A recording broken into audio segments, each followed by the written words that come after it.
अस्सलामुअलैकुम, आप देख रहे हैं के न्यूज HD। में हूं हारिस अली शाह गिलानी।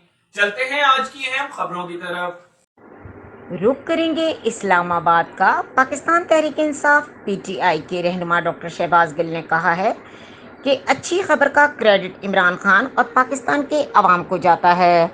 इस्लामाबाद में प्रेस कॉन्फ्रेंस करते हुए शहबाज गिल ने कहा कि पाकिस्तान के माशी हालात बुरे हैं मगर खुशखबरियां आना शुरू हो गईं।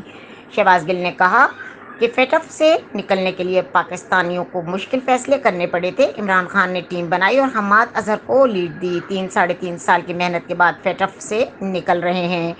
PTI रहनुमा ने कहा कि अरस्तु एहसन इकबाल इसका क्रेडिट नहीं लेंगे। सदर मुमलिकत ने पहले ही चीफ जस्टिस को खत लिख दिया था। फेटफ से मुताल्लिक अच्छी खबर आ रही है। शहबाज गिल ने कहा कि पाकिस्तान को माशी तौर पर डिबोया जा रहा है। उन्होंने कहा कि इमरान खान पर 5 अरब रुपए रिश्वत लेने का इल्ज़ाम लगाया गया। मजीद खबरों और अपडेट्स के लिए हमारे साथ रहिएगा। तब तक के लिए अपना ख्याल रखिएगा। अल्लाह हाफिज।